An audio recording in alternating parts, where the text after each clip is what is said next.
Hello, everyone. My name is Colin Ntwali. I am an engineer by training, and I'm also a financial educator, licensed insurance producer. And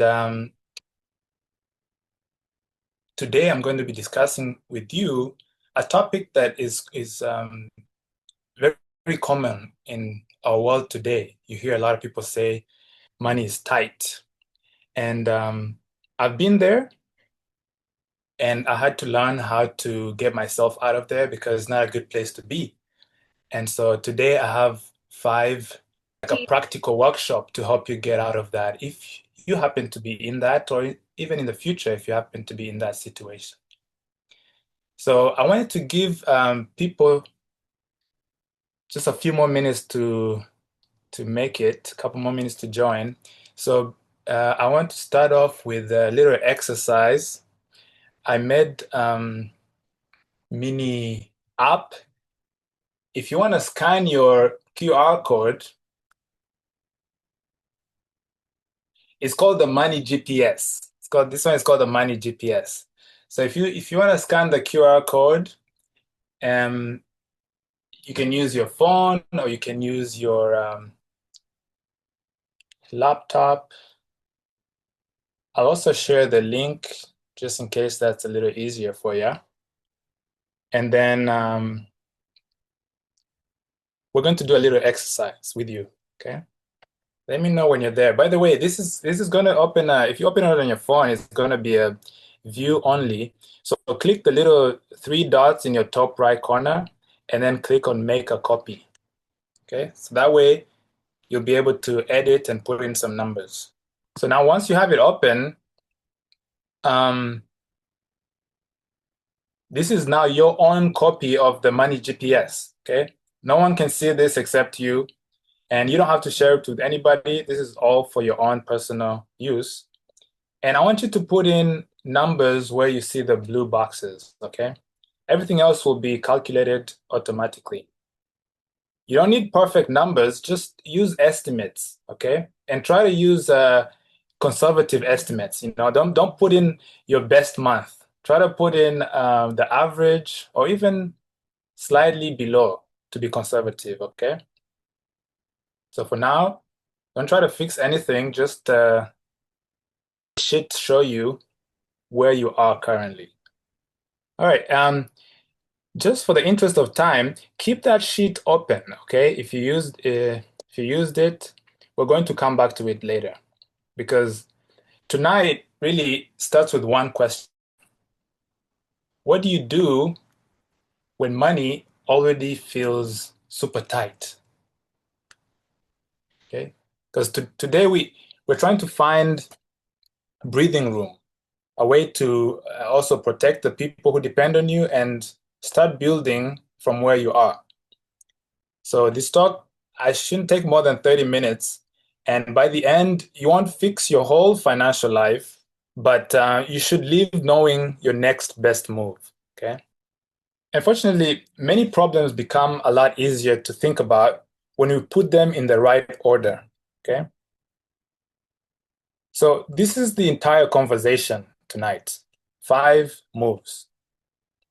And the order here matters. Okay. First, know what you actually have. And then learn to keep more of it. And third, protect what you've built. Protect the progress you've made. And then grow what comes in. And finally, but not least, own things that can grow without you working another hour. Okay, so these are called assets. Because if money feels tight, this order really matters. You don't want to own before you know what you have. A lot of financial advice jumps straight to number 5. Buy, invest, build wealth. But if somebody is short $200 every month, telling them which ETF or which stocks to buy is not solving the problem, is it? So let's start at the beginning. Before we change anything, we need to know what is actually happening. So your first win is not budgeting perfectly. It's looking clearly at your expenses, your take-home income, your debt payments, trying to find where the margin is between those. Imagine a household bringing home 4,200 a month. From the outside, that number may sound, it's okay. But after things have to, after the things they have to pay, there's only $100 left. Now, that $100 changes the conversation, right? Because your first important number is not how much you brought in, it's not the 4,200, because you had to give it back out in terms of your expenses. It's not even your bank balance on your savings or your checking account. It's how much you have after you take out your expenses from your take-home income. So I want to go through that money GPS with you so that you can see kind of how it looks like. Okay. So I'm gonna just put in fictitious numbers, but if you'd like, go ahead and follow along with me and just put in your numbers, like I said. I'll put the QR code again here for you.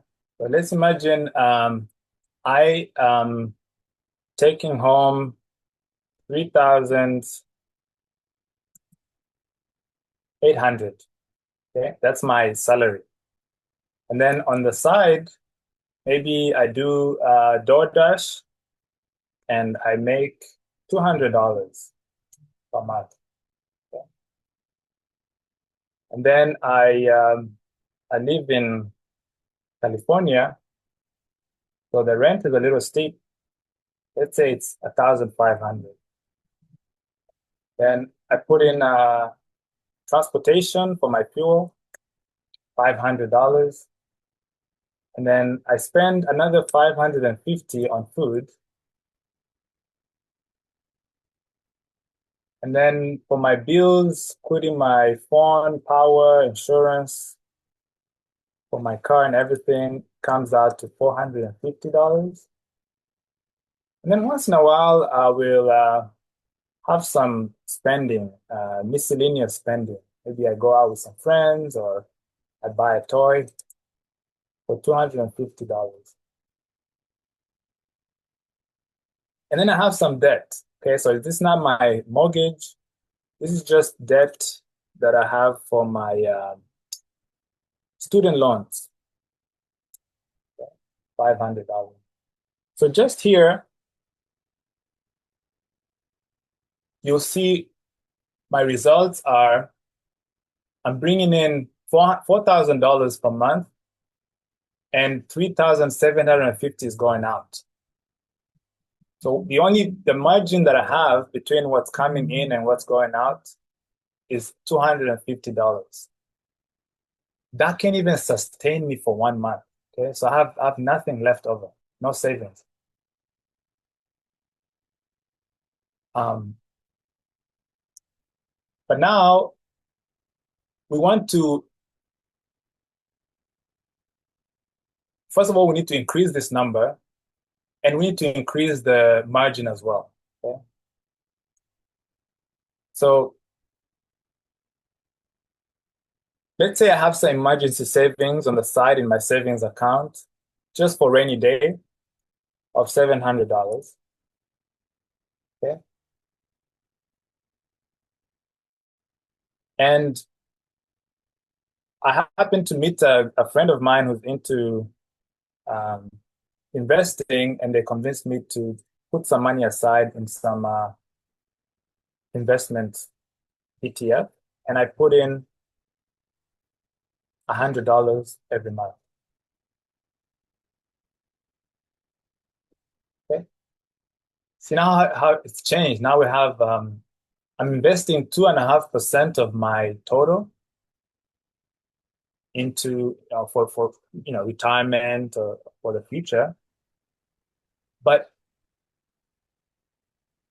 my savings are still really low. Only 0.2 months can be covered with this $700 based on how much I'm spending monthly. So this little tool that I find really handy tells you what your next move should be. Okay. Remember, we have know, keep, protect, grow, and own. Now that I know what is coming in and I have exact numbers, we can figure out how to keep some of it. But right now, I need to protect what I have. So I need to grow some emergency savings for rainy days. And another thing here you'll notice is that I don't have any dependents, so I put no here. If you have children, you put yes. And it'll ask you if you have life or health insurance. Some things you can cover with emergency savings, and other things cannot be covered with emergency savings. You actually need life or health insurance protection. Those storms, not just the little ones. It's flat tire, maybe you can cover with the emergency funds. But if you get into an accident or you get cancer or long-term illness, you'll need insurance to help you protect those people that depend on you and protect your wealth. Okay. So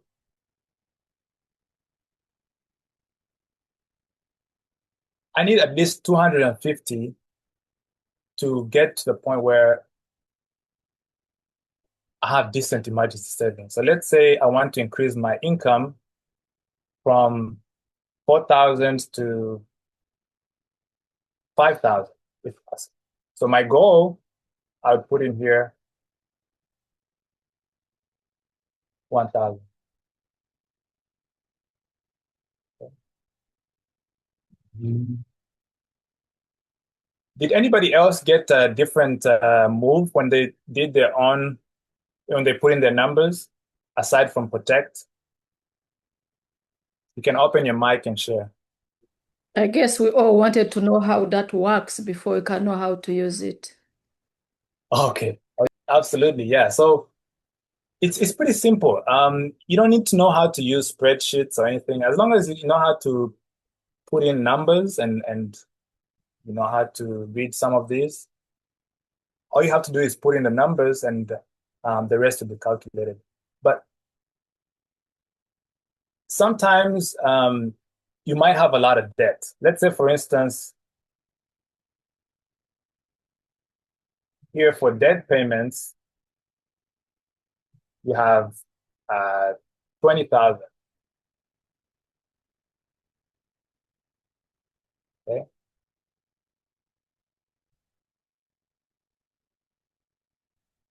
You there's nothing you can do because you're drowning in debt. Okay. So what you need to do is your cut costs and add income until this is zero or more, you know. And how do you cut costs is using a debt planner. Okay, so if you have a lot of debt, you want to come to the debt planner and start listing out your debts. Let's say that 20,000, some of it is a credit card loan, maybe you owe 5,000. Maybe some of that is a car loan, maybe you owe 10,000. And maybe the interest rate on the credit card, some of them are up to like 23% or even higher. Maybe the car loan is about 8%. So the credit card will sometimes give you a minimum amount that you have to pay. So let's say it's $100 per month. And the car loan, the same thing, you have a minimum amount to pay off your loan, or, or else they'll charge you extra penalties. And let's say that minimum amount is 500.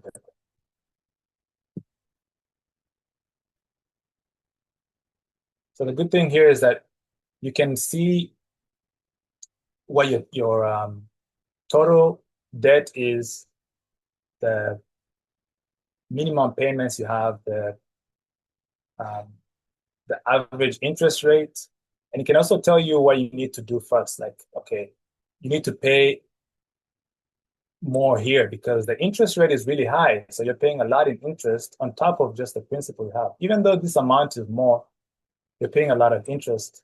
So you need to pay extra here and then just pay the minimum for this one. But this is because you're choosing to pay high interest first. So there's two different strategies for paying off your debt. You can either pay high interest first, or you can start with a small debt, clear that, and go to the next one, so that you kind of feel like you're making progress. So if you change this to small debt first, now you see that okay, so I'll just put another one here. Let's say you have another debt for student loan. And let's say you've been paying it off, you only have 3,000 left. Okay, so at like 3%.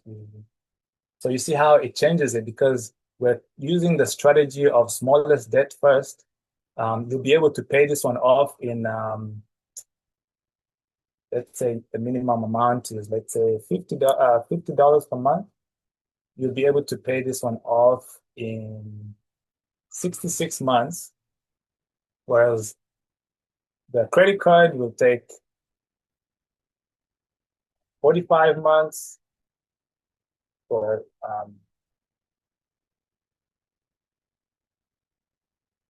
sorry, this one, 66 months, 111 months, 111 months before it's paid out.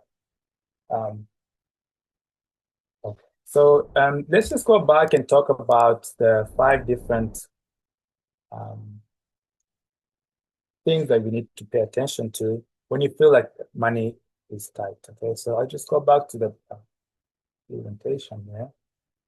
In the meantime, as Corin brings back the presentation, I think what I got there, we might have a lot of dates, maybe a lot of, we're not earning much, but how do we actually, how can we use that date planner or the GPS? Maybe, I don't know if everyone was able to understand how that GPS works. The GPS is trying to help us, like the way we use it maybe for driving, helping you to know how much you're bringing in and how much is going out. And do you have anything left or you being lost? Like if you don't have a GPS, you can be lost.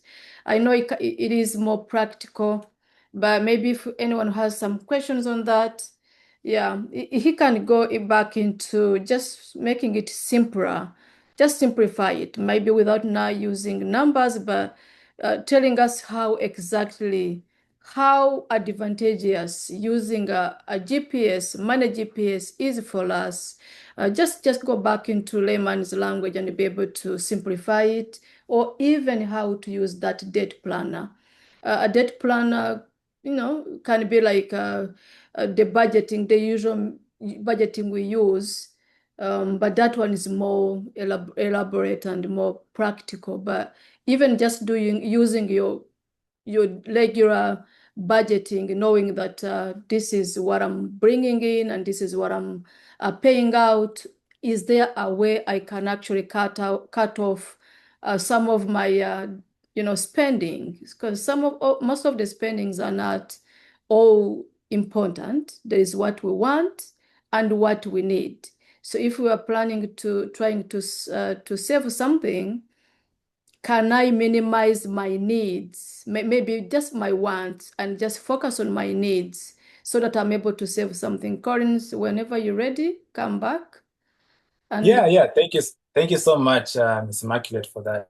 Yeah, the money GPS, maybe it might have not been as clear. Um, it's not another complicated financial system. It's really just a handy tool for you to use. You just put in the numbers and it does the math for you. So it helps you see what deserves your attention instead of getting all caught up in numbers and getting overwhelmed. So some of the questions you're trying to answer is, what is my monthly margin? Okay. I have money coming in. I need to know how much money I have coming in, first of all. And then I need to know how much money I'm spending and where might I recover some money. Sometimes you might spend more than you made. Sometimes you don't know where money is going, so you need um, to figure out, make a estimate of how much money you think you spend, um, maybe in the last 90 days, how much money came in, and where might I recover a little bit extra that I can use to save, put in as an emergency fund, use it as my protection, and so on. And how much emergency runway do I have?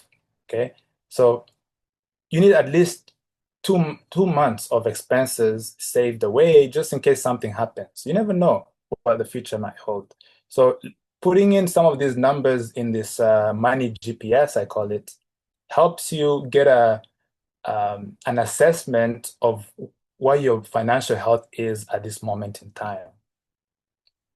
And then the other tab is about debt. You know, some of us might have a lot of debt, and we can feel overwhelmed by how much money we have to pay. And remember, debt is really just borrowing from the future. Whatever you're going to earn tomorrow is going to start off by paying the debts of today. So it's good to know how deep into debt am I, and this tool can kind of help you see, what should I pay first, how much should I put here, um, and so on. And eventually, once you get out of debt, you know how much you have. You're saving a little bit here and there by cutting off on things that you don't need or use. You have some protection, short term and long term. Then now you can start to grow it. And then eventually, you can use some of that extra income to buy you assets that can make you more money while you just relax and not have to, every dollar goes and works for you without having to to use every minute of your day to make money. So that's the progression of, and how this tool can help you with that. So it's free. The sheet is yours. You scan that QR code and then you make a copy and you can use it. You can change the numbers. You can edit it. You can share it with your friends. Um, it's just something to help you with that. Just going back to these, because these are really the key takeaways that I want you to take away from this, are these five main pillars. I want to go a little bit into detail and talk through them. I'll just go through one by one. Number one is, you need to know where your money is going. Okay, there's a so because the first thing about um, getting out of the hole is not budgeting perfectly. It's knowing clearly your financial health. So, like I said, you need to know your monthly take-home income. You need to know your essential monthly expenses, your minimum debt payments. Okay, and that will give you the monthly margin of what you have left or what's missing. Okay, sometimes you, like I said, you might be more money might be going out than is coming in, so you're in negative. So it's a simple formula to give you the monthly margin. And then after you know, we need to figure out how to increase what's left, or at least bring it to zero so that you're breaking even. Okay, depending on where you are. Um, there's a few tools that you can use. There's one that I really like called Rocket Money, and I'll attach the link here at the end of the presentation. But it's called Rocket Money. Basically, you connect your bank accounts, and then it's safe. it's pretty safe. And then this Rocket Money will look at your transactions and try to help you understand your health, like how much money is coming in, how much money is going out, where is money going off into subscriptions that maybe you signed up a long time ago and you forgot about. Um, it can help you see you can add your investment accounts in there as well. Basically, you can put in all your finances in this app. By the way, this is just to view. You cannot make any changes. You cannot send money. You cannot uh, you know, mess with your money. It's just to view it. You just give it view rights, and then it's able to um, package it up into a nice little dashboard. And that will help you see your financial health. And you can try it out for 7 days and see if you like it. It also shows you your credit score and so on. And an added bonus is that it kind of helps you with keeping your money as well, because the next step is keep. So you do not try to save money everywhere.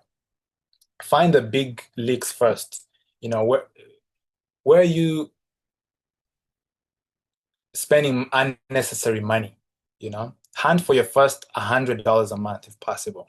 And then start with the biggest categories. Am I wasting money on, could I live in a less expensive place? Could I take the bus maybe sometimes? Could I um, cut off on some subscriptions or debt interest? But try not to cut randomly, right? So it's not about making you suffer or not enjoy life. You want to cut what hurts you the least and helps you the most. Um, why I said Rocket Money can help is because they'll find some of these subscriptions that you're paying, and then they'll alert you. You can set up the notifications and say, "Oh, this such and such bill is coming up." And you're like, "Oh, what? What? I don't even use that. I haven't used that in years." And through the app, you can have them cancel your subscriptions for you. And so that's one way to cut off on those random expenses. Another thing is that if you're overpaying for certain things, let's say you're overpaying for um, insurance, your car insurance, it can look around and tell you, hey, you're overpaying way more than you should be for car insurance. Let us help you to cut down your health your car insurance, and if it's successful, then we'll take 30% of whatever you save. Let's say you were paying $200 um, on, or let's say $100 to be simple math, on car insurance, and then they're able to reduce it down to $50, then they'll take 30% of 50, which they saved you, and then and that's it, one time. So it's kind of a good deal. Or if you don't want them to do it for you, you can just call the company yourself and negotiate down the um, car insurance. But all of these are just different ways that you can try and cut down on your expenses so that you have more left over. Because every dollar you recover can now be applied to something else, something more important. Okay? Namely, protect. So this is the next step. Once you have a little bit bigger margin, you want to put some away for emergencies, because nobody knows the future. Life is ups and downs. You might be up today, and tomorrow you have an unforeseeable emergency. So you need to build a little cushion. Then make sure that major risks are covered wisely. Okay. So you see this family right here, they have a little jar. That's for small shocks. Something like a tire blew out and now you have to buy new tires, or the paycheck came in short today, or um, any emergency that you can think of where you have to come up with money. You want to have some money put there so you don't have to stress when something comes up. Maybe the landlady decides to add your rent. Like, okay, I don't like it, but I can afford it. That's where you want to be. So I put here that even 250, say, just in your savings, helps a lot. It's a small emergency buffer between your margin.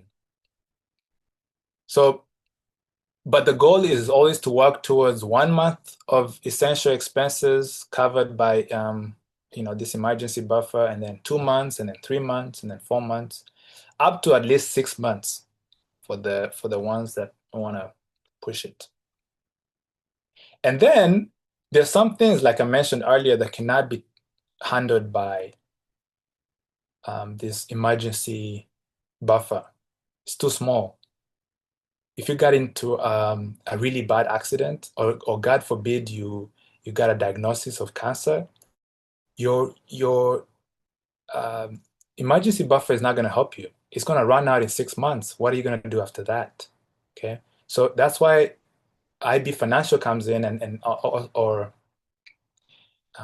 these life and health insurances, because they cover you for much larger. So you pay a small premium, let's say $100 per month, and if something like that happens, like you get a chronic illness or a terminal illness, or God forbid you even die, then they pay out a much bigger payout, like $1 million, $500,000 to your family or to yourself if you're still alive. So you just have to make sure that you have both risks covered wisely, because protection is not fear. You're not protecting yourself because you're scared. You're trying to stay in the game. Okay, you don't want to be homeless or on the streets. So it's good to think ahead while you're still able, you're still working, you still have uh, um, resources. And then after you have some protection, now we need to grow. Okay, at some point you cannot cut away.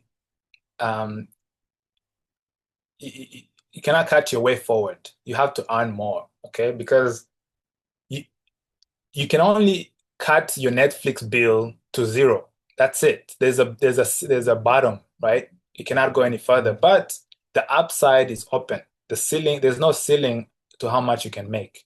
So a lot of people will tell you, I've cut down everything that I can cut down. There's literally nothing else that I can cut down to grow my margin. What I would tell that person is, go up, find something, a skill, a service, talk to your boss about a raise, figure out a side income that could, make you a couple $100 a month. Go up, increase your income, okay? Because I'm not saying you need to become an entrepreneur by day, right? But so don't risk your rent on starting a business, or risk all your savings just to start a business that you're not sure about. I'd say start small. Maybe do overtime here and there, or do a couple more hours on DoorDash or Lyft, or apply for a better role in your company. Do a certification that can maybe make you more valuable. Um, Even freelancing nowadays, a lot of people are going off and finding jobs on WeWork and different places. Upwork, I should say. Um, the point is, we need to use some of this margin, just a little bit of it, to help you gain more value that someone else will be willing to pay you for. You want to raise your value. Um, and so test small ideas, low cost experiments, big risky jumps. If you're useful and you're solving a problem, somebody's going to pay you for it. And the first target here is to prove that your income is not fixed. Don't ever think that you're fixed. I feel like a lot of people get stuck in that mindset where they're trying to squeeze every last drop from what they're making, instead of looking forward to making more, growing the pie a little bigger. So once margin exists, part of it should begin owning something that can grow.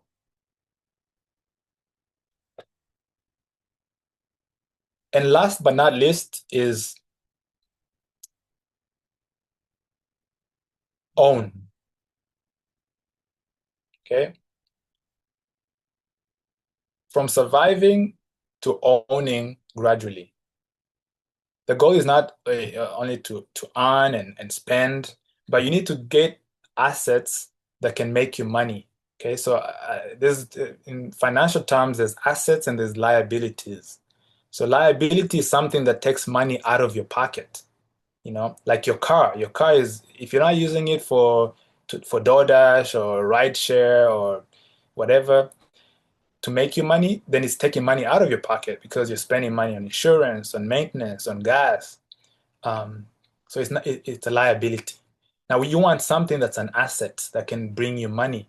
So going and getting a certificate in Amazon Web Services, for example, it might look like a liability because you have to pay for it, but as soon as you have it, it's an asset because now you can use it to apply for a raise, you can apply for a job, you can use it to make you more money.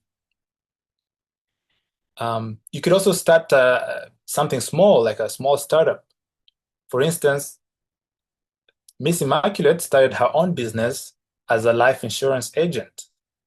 She started it while she was working, as a part-time side gig, and she grew it slowly by slowly while not abandoning her job. Okay, got her license, got one client, then two clients, and those two clients referred her to other two clients, and then it grows that way to the point where she can grow a team. She can have people join her team, and those people are working even when she's sleeping. You see, because they continue to work and make her money, and she gets some commissions off of their, whatever um, contracts that they're selling. So this is what I mean by owning assets.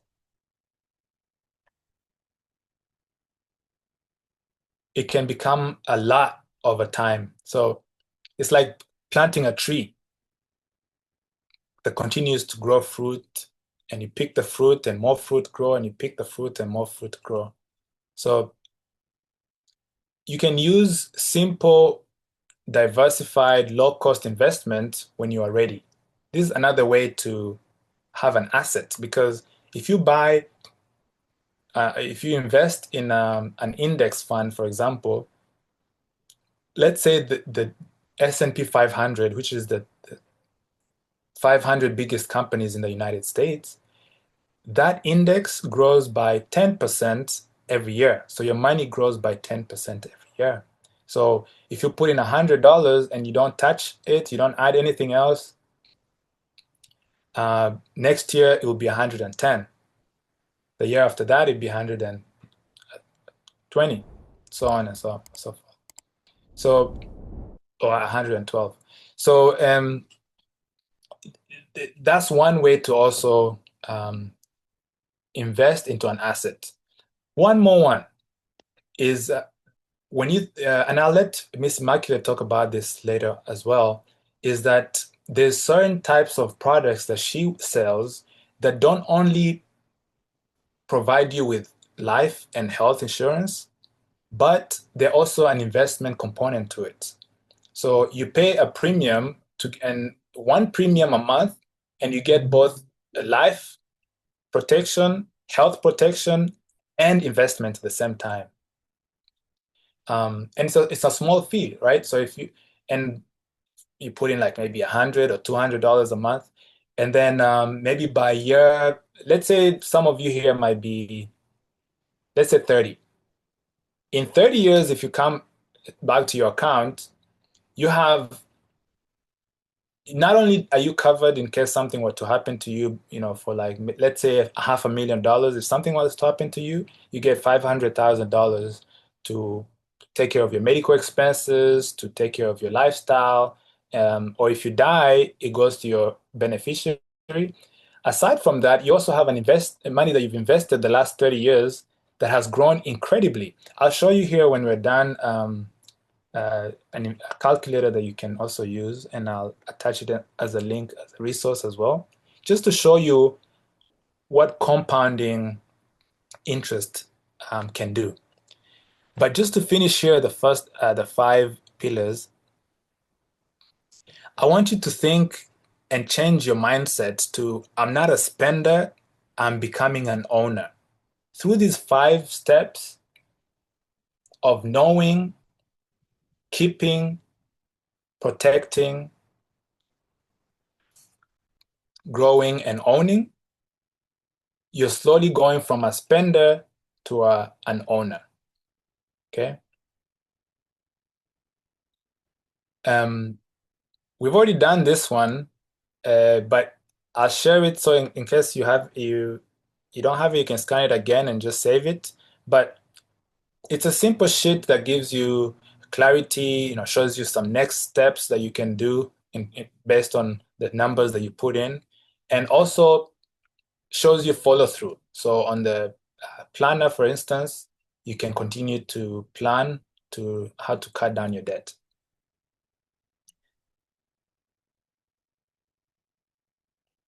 And the good thing with this, guys, is that there's 3 different paths that you can take,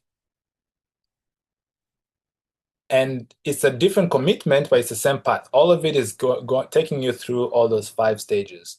But I put it in here as easy, medium, and experts, depending on basically based on how dire your situation is. If you just want a little bit of momentum, then you can just focus on one win this week. Maybe you decide, okay, I just want to know my margin, or I just want to find one leak that is eating away from my margin, or I just want to start one small buffer, like $100 of emergency fund. Then just one win this week is good enough for you. Let's say you want to go medium, you're like, okay, I'm not in a good place right now. If something were to happen, I would not be, um, I would be stressed. Then do a 30-day reset. Try to find $100 a month that you can save from your different expenses. Build a small cushion, you know, maybe 250, maybe 350. And then test one income move. Ask for a raise, or you know, design a website.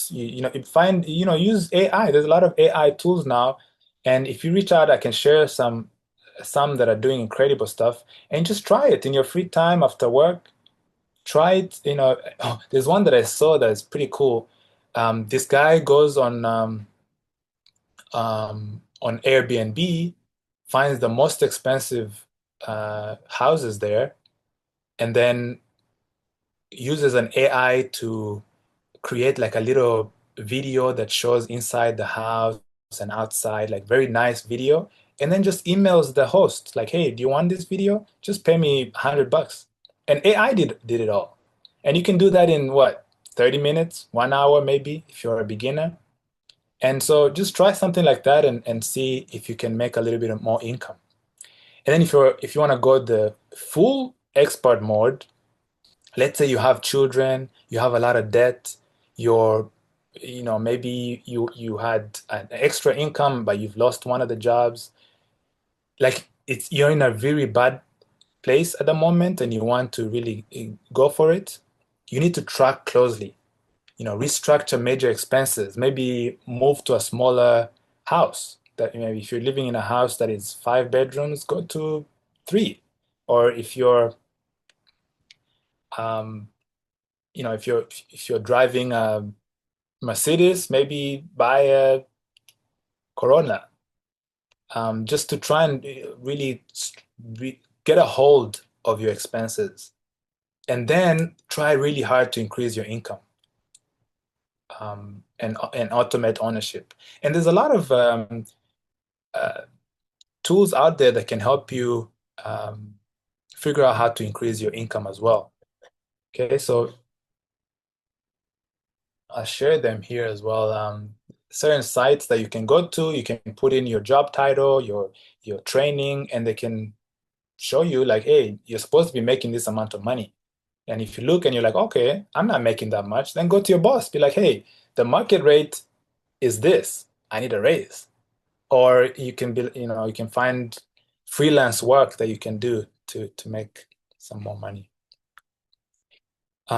So just pick one. Don't try to pick all 10 things or do everything at once because you're going to get fatigued and you're going to be paralyzed and not do any of them. So just pick one pace and take the next right step. Okay. So before we leave today, I want you to just write down or even think about it. My next move is blank. Do you need to know? Do you need to keep? Do you need to protect? Do you need to grow? Or have you reached the stage of owning assets? Not tomorrow, not one day, this week. What is your next move? And as I end, I just really want to thank Miss Immaculate and IB Financial for helping families think clearly before the storms arrive and for giving me the opportunity to share this talk today.